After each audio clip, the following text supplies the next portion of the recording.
Excuse me, And are you going to introduce our new member, Jimmy? yes, Part of the roll call before the roll call, maybe? yes. We know when. Right? Okay. It's 6 o'clock, so we're going to start the meeting. If we could just take a minute for a moment of silence to contemplate our activities tonight.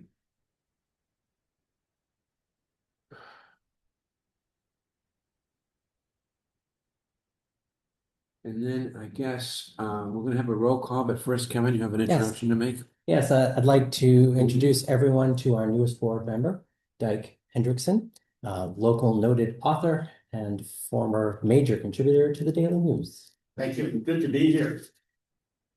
I've covered this board quite a bit, so it's really interesting to be on the board itself. And I don't know if we have any, I guess you should call the roll. Yes, all right. Roll call. Mayor Sean Reardon. City Council President Heather Shand. James Conley. Present? Karen Cullinan. Gary Gorski. Here. Dyke Hendrickson. Here. Caroline McCarthy. Here. Stephen Moore. Here. Sarah Spalding. Here. Madeline Whitty. And is there any public comment? Anybody online or anything? There is a visitor, but no No comments. comment? Nobody who wants to comment? Okay, before the meeting, did you want to address, 5 minutes, you want to address James's request? So you're thinking? We could do that before, do you want that before the approval of the minutes? No, maybe. Okay, actually, why don't we just take that, so, James he has another engagement this evening. So, earlier, about a week and a half ago, I received a communication from the, Customs House regarding, the loan of the Tracy portrait and the Daughters of the American Revolution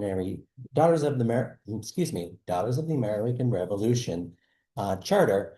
And they were hoping to extend the loan until January 31st of 2027. Originally, the loan had been through, the original period was to be through this month. And then they were going to ask for an extension through June. But as in my conversations with James, the exhibit is very popular. It's drawing a lot of attention, and they're looking to extend it through January 31st of 2027. And James Russell is also here. So if you have any questions regarding the status of the two artifacts, or you have any other questions for him. I have a question for you. Yes. Do we have any need to have it back? Currently, no. There are no requests for either object, and currently in the spot we have them, we typically hang Mr. Tracy is the portrait of George Washington. So. James, do you have any discussion there at the people looking at that? Any comments they make about it that you will recall? Yeah, thanks. First of all, thanks for putting me at the top of the agenda. Not wine tasting to go. Maybe you come here for. Very appreciative to have Tracy portrait there. I hope you've all seen it in the gallery setting. It's been very well received, record attendance, 18,000 visitors in 25 versus 8,000 visitors in 23, so a significant increase. It's a partnership exhibit.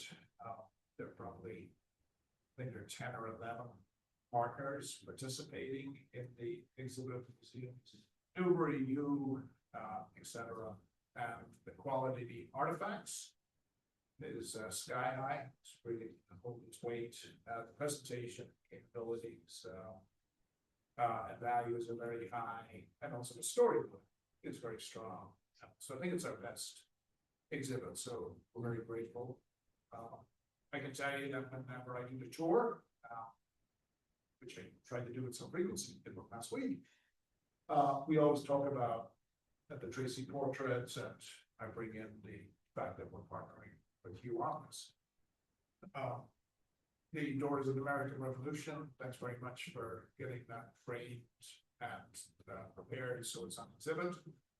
That's an important piece too, because the Maritime Museum, particularly 19th, 18th, 19th century, it's a very male-dominated story, so to be able to talk about Doors of the American Revolution is important.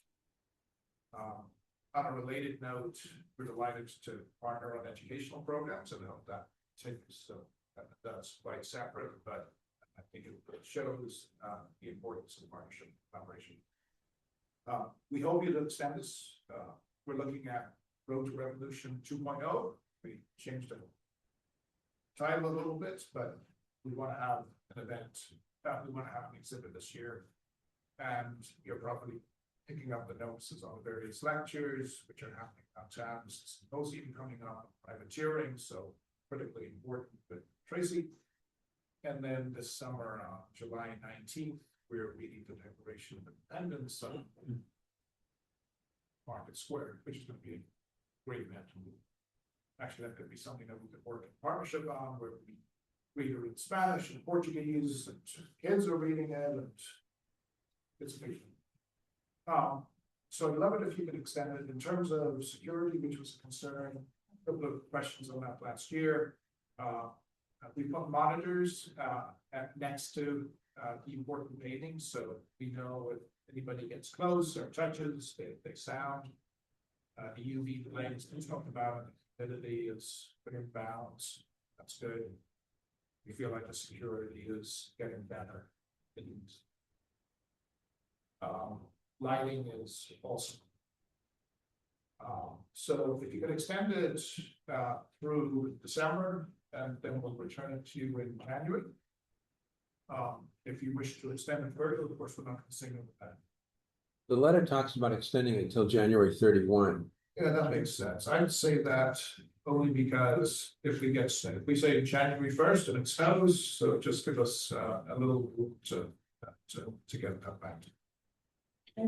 So I would move to extend the loan period until January 31, 2027. Any discussion? Any questions? Jim, could I make one other? Of course. You have a Gilbert Stewart, daughter of a Gilbert Stewart thing here. And we've got another hole that's showing up in our gallery. So maybe if you come to a meeting down the line, you might consider that.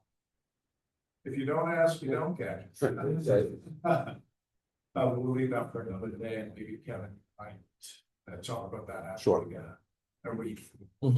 So everybody in favor of extending the loan? Anybody opposed to it?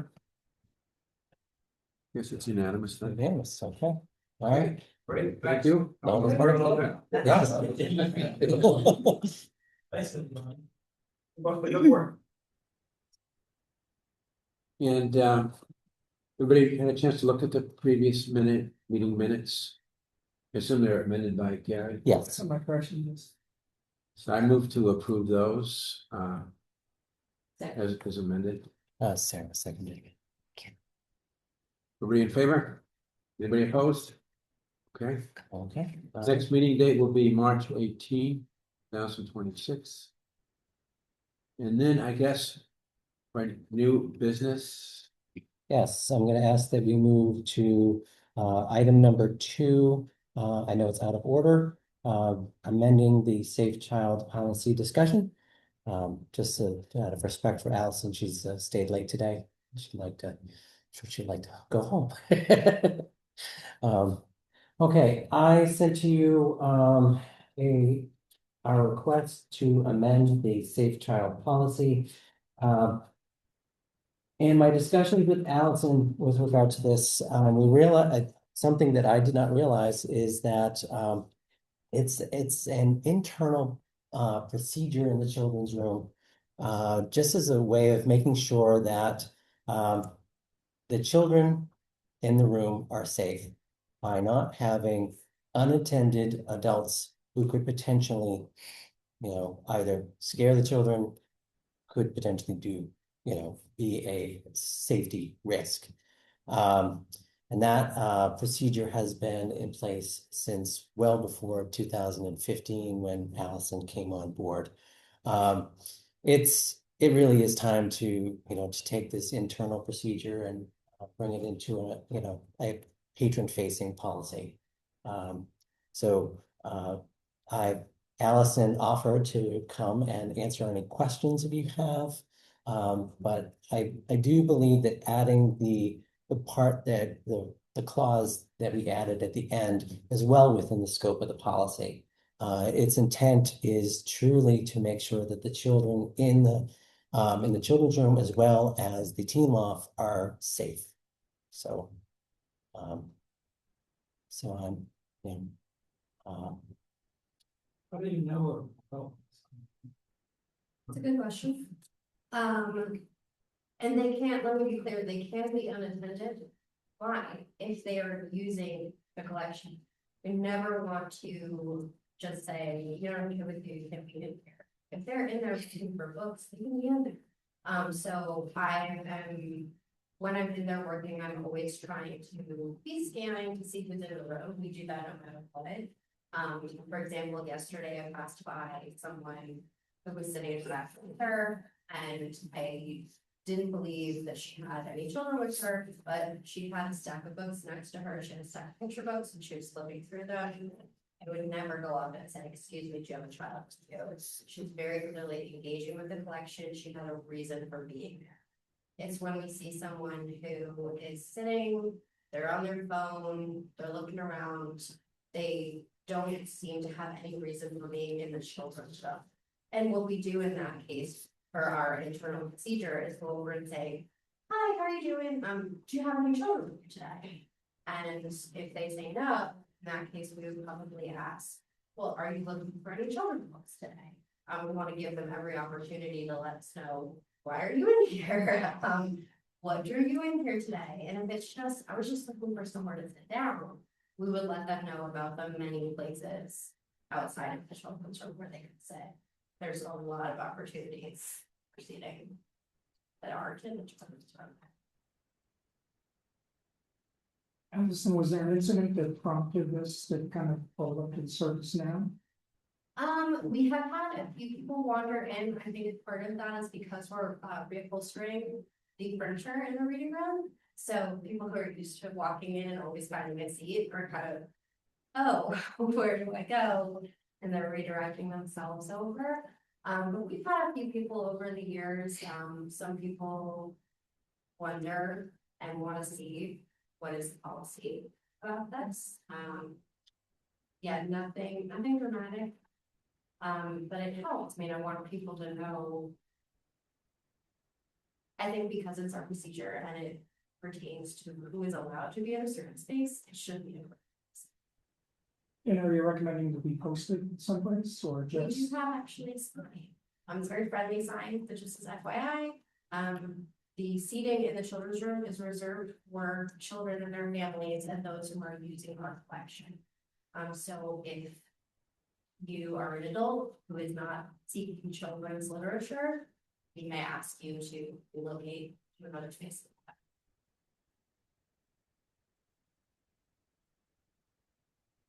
Any other questions? Does this require a vote? yes. So I move that we accept the new policies as written. Got it. Thank you. Everybody in favor? Anybody opposed? Okay. Thank you very much, Allison. Thank you. Okay, moving on to the Library Board of Directors Charter Review presentation. A couple of weeks ago, the term of the city solicitor ended. The city no longer uses MH&T and have moved to another. Heather, do you know the name? Thank you. I couldn't remember offhand the name. Unfortunately, Karis North will not be coming to do a presentation. I had a brief discussion with the mayor, and the mayor said, that, to resubmit my request to have the presentation by Anderson Krieger instead of, MH&T. From what I understand, the work that had been done by MH&T will be transferred over to Anderson Krieger, so we won't be starting from scratch. So, I just wanted, just kind of, do you wish me to, resubmit the request for the charter review? Since we've been waiting so long. I don't know, does anybody want charter review presentation? The city wanted us to do it. I thought we were being asked, like, I thought it was. The impetus was from elsewhere for us to do. It had. Based on the discussions last June or July with regard to the, oh, it's the big words, unfortunately. It was passed by city council. There was a recommendation to look at our procedures and how we, conduct our business. So I thought it might be a good idea to have a charter review, since at the same time, the city is also going through an ordinance review. So, as our charter is in the ordinances, I thought it would be kind of in line with the process. And it did have some conversations with Karis North regarding, the charter. And she did identify some things that would, you would need to, vote to approve that needed to be updated. So, I think it would be a good idea to finish the process, and then it can be presented to city council for approval. Well, why don't you just set that up at your convenience? All right, we'll do that. Okay, thank you. I will move on to. Right, head librarian report. Okay. Just wanted to let you know that the library's proposed FY 27 budget was submitted to the finance director on February 18th. The proposed budget meets all regulatory requirements. It does exceed the municipal allocation requirement. And as part of the calculation, 13% of the overall budget is for borrowable materials. So meets both of those regulatory requirements. I'm scheduled to meet with the mayor to discuss the proposed budget on Friday, March 16th. So that's where we are in the process right now. We were asked to do what's called a build from zero budget. So this year was a little bit more involved. I actually, it was a good process. It was a good exercise. So some of our budget lines went down. Some of them continue to go up, but well, heat and electricity is out of my control. So, but I think it is a reasonable budget. It is by no means exorbitant. I didn't shoot for the stars. I shoot for what we needed. Any questions? Is there any pushback from anyone about meeting the requirements that we increase the budget every year? Currently, no. Usually there are information questions. Informational, either there's a misunderstanding or they just are unaware of the requirements. So I just answer the questions. Good. Question. Yes. Notice, when you talk about the HVAC, the responsibility of the HVAC system and the issues y'all have had with it recently, does that come out of your budget or is it a general budget for municipal buildings in the city? And I should know this, I'm sorry. It does, that's okay. Budget is very complex. It comes out of our budget. So part of what I did this year was try to anticipate the number of incidences that we had to call upon the HVAC vendors. Essentially, I, just took an average of the costs that we had for each incident and then multiplied it by the amount of times that I would estimate would be a reasonable number of times next year they would come. And that's kind of how I kind of built that into the budget. I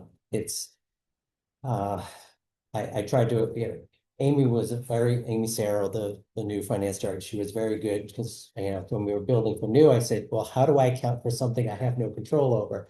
And she said, well, then she, suggested coming up with the average cost per incident and then number of incidences I might, could reasonably expect. So. We will also have something in CIP for a new heating system. Actually, I was going to get to that, but I'll talk about that now. Oh, no.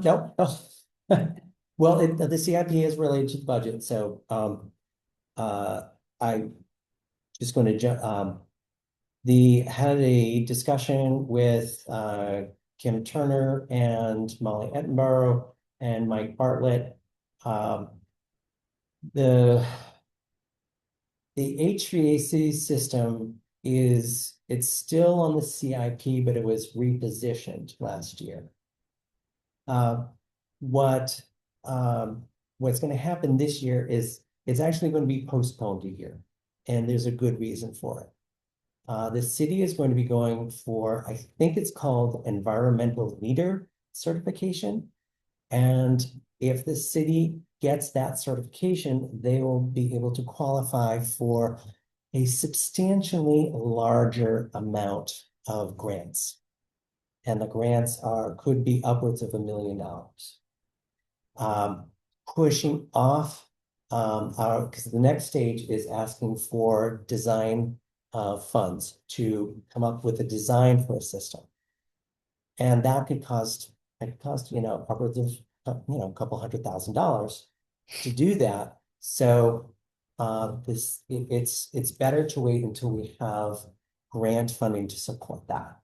And so it will follow the cycle, and by next May, the recommendation is going to be to put the design on the CIP for FY28.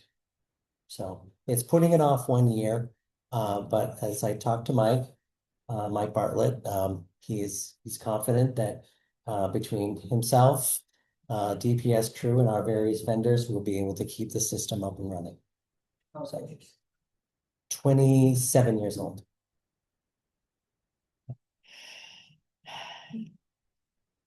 So. Did you build in the increase in the number of instances? Oh.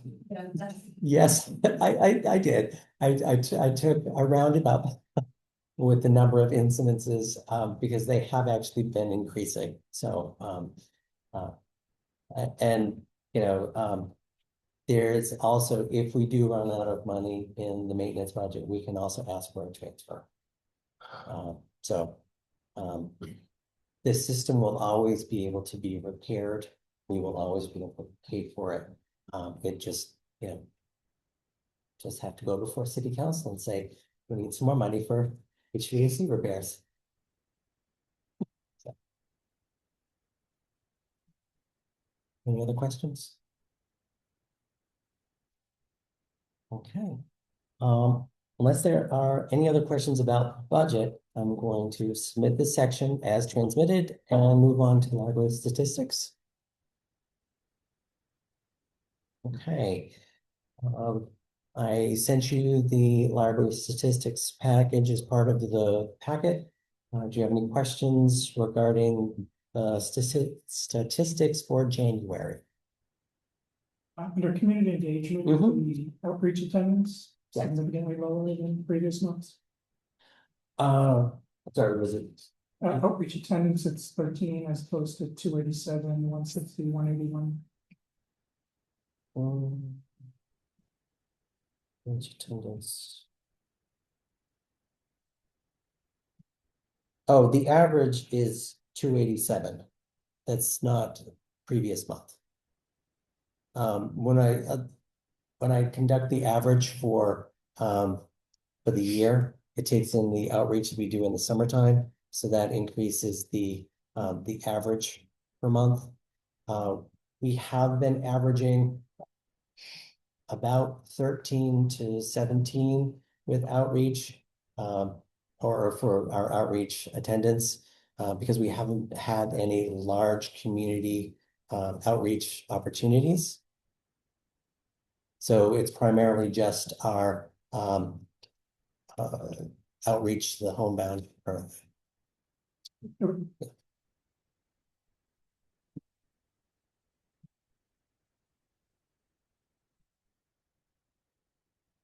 Any other questions? I had a question. Yes. The two line graphs. Yes. FY 22 and FY 26, almost the same color. Hmm.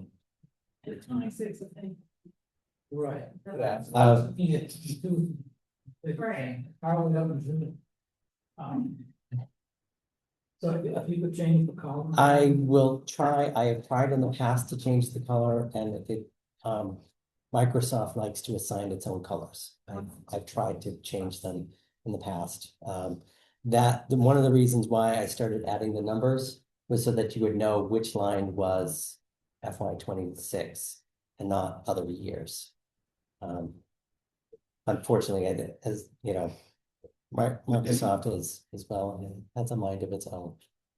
So I apologize that it is similar, but just know the current year is always going to be the one with numbers.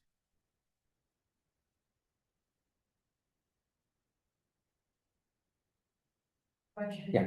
And I don't know if it's following community engagement, but you all in Salvation Army, while they were having their emergency shelter, I thought I remember Jessica mentioning that she had teamed up with you all. I was just wondering if that's here somewhere. No. No. I think it was December. The Yeah. love drive. That was December for the mittens. Yes. Yeah, it was the drive that we participated or collaborated with them for the mitten and glove drive in December. So unfortunately, that doesn't show up in. Yeah. I'm not sure. They were having their emergency shelter and that y'all had done something, but.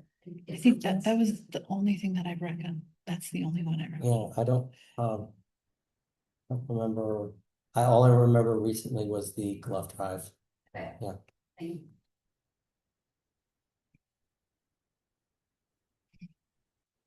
Any other questions regarding library statistics?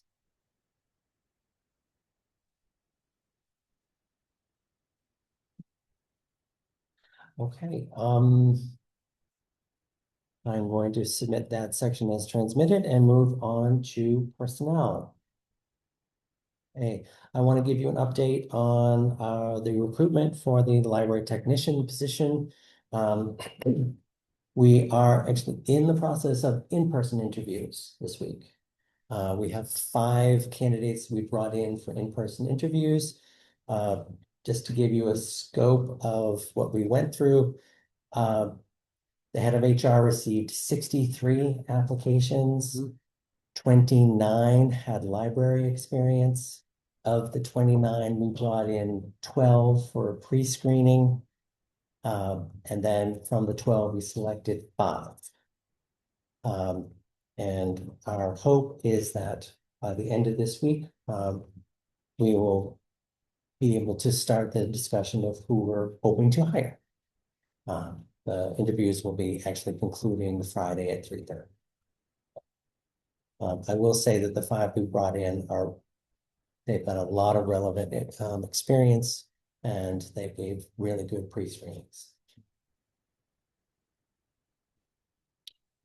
Any questions? I do. Yes. So this is sort of the new iteration of what was Mary's, this is what Mary's job got turned into.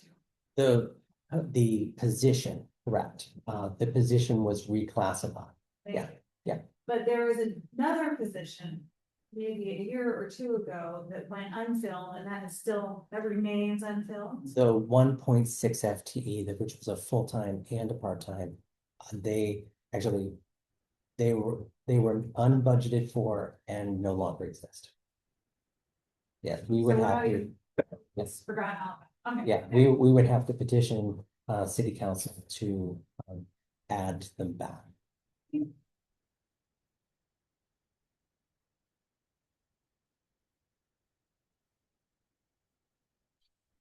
other questions on personnel? All right, then I will move on to let's see. Actually, we addressed buildings and grounds and budget, so we can actually move on to community engagement. Do you have any questions regarding the information I sent you about our outreach, collaborations, and programs?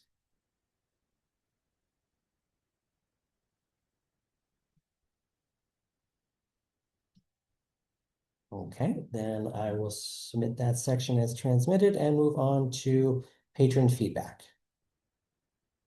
Do you have any questions, comments regarding the feedback we received from patrons in January? Looks good. So the only complaint seemed to be about the limited parking with snow. Yes. What are you doing about? Thanking them profusely for coming in the building, even though it took them a bit to find a parking space.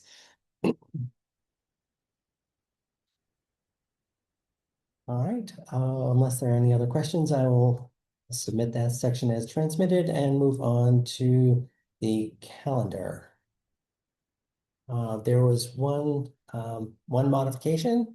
The library was closed Monday and Tuesday of this week due to inclement weather, in case you were unaware of the inclement weather.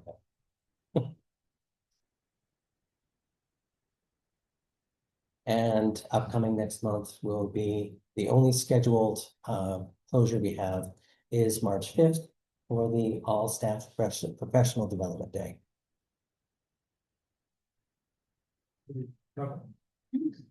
Ah. I'm actually prepared for that question. Okay, just to kind of give you an overview of the day, we'll have the entire staff will be in here for a presentation. We having a consultant from the Massachusetts Library System come in and actually do two trainings on that day. One is for the entire staff on a training called Beyond the Survey. It's talking about alternative ways of gathering feedback from your patrons to understand what they need. Instead of, survey after survey after survey, these are alternative methods. We want to prevent survey burnout. So that will be in the morning.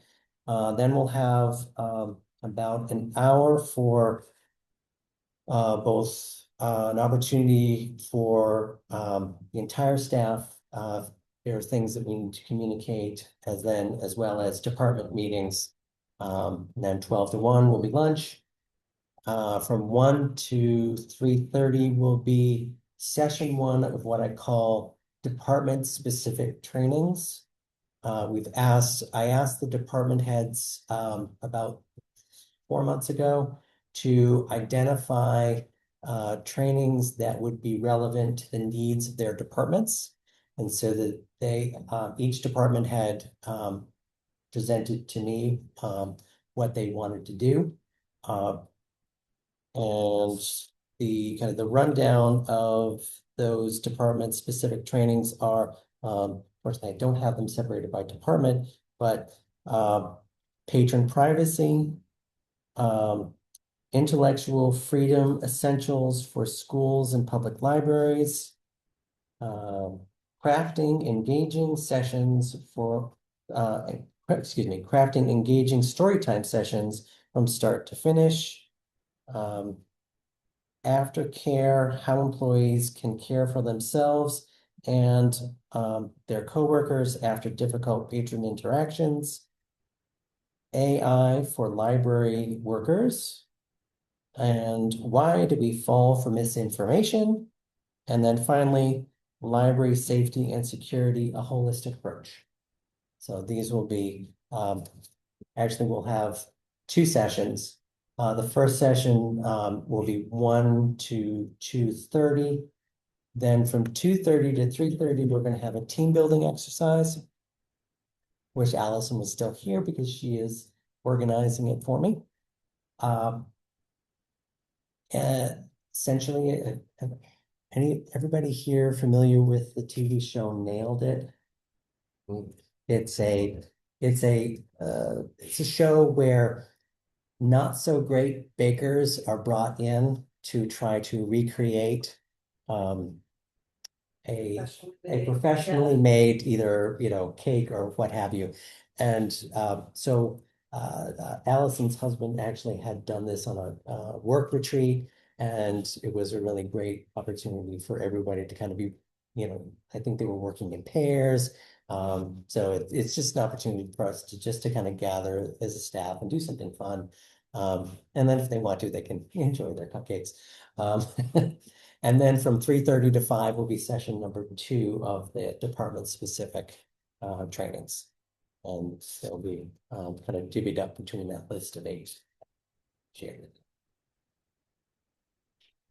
And just we had started doing quarterly half-day staff development time, and we found that it was very difficult for patrons, and it was causing some issues with scheduling because we would be requiring some staff members to be doing a split day, or spending just it was causing more trouble than it was worth. But I did want to still have the same amount of time for staff development. So I discussed it with department heads and kind of proposed an all day that we do twice a year instead of the 4 times a year.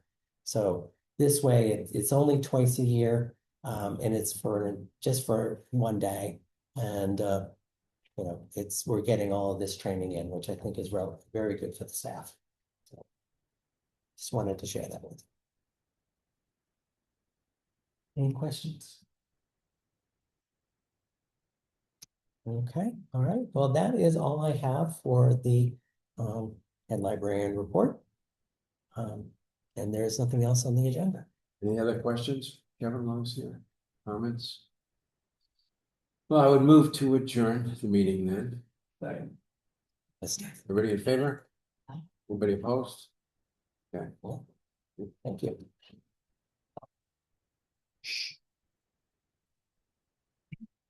Wait, everybody. What? We're still recording. Oh.